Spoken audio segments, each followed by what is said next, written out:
Depuis presque 30 ans, le mois de juin est le mois des fiertés LGBT. À cette occasion, une marche a été organisée à Saint-Quentin afin de célébrer et de militer.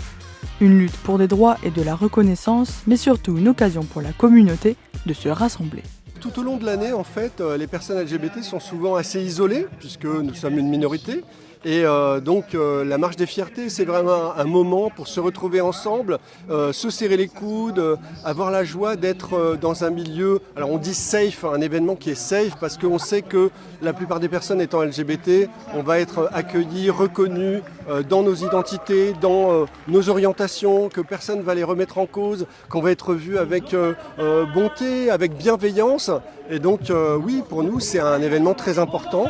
On aimerait faire la marche des fiertés toute l'année et on aimerait pouvoir avoir justement la possibilité de se réunir, de se retrouver. Alors c'est ce que propose l'association Fier et Queer sur Saint-Quentin-Hélène. On crée cette petite communauté pour les personnes qui en ont envie et donc on invite toutes les personnes évidemment à nous rejoindre pour faire cette communauté.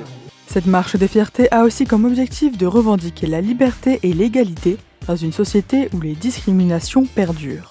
Ce qu'on constate quand même tout au long de l'année, c'est qu'on a des discriminations qui s'expriment, on a des violences contre les personnes LGBT, il y a encore des agressions, beaucoup trop d'agressions.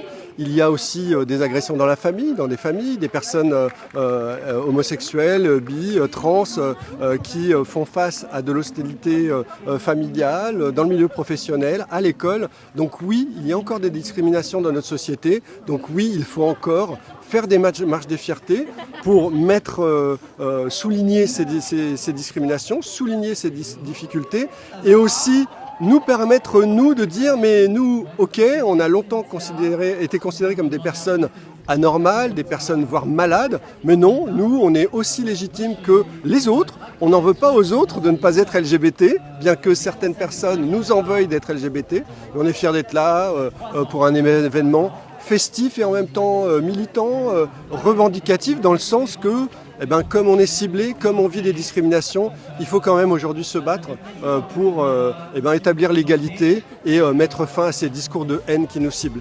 Des manifestations comme celle-ci restent nécessaires pour faire entendre sa voix. En 2025, plus de 4800 actes anti-LGBT ont été recensés en France. De quoi motiver la communauté à se rassembler pour contrer la haine par la bonne humeur.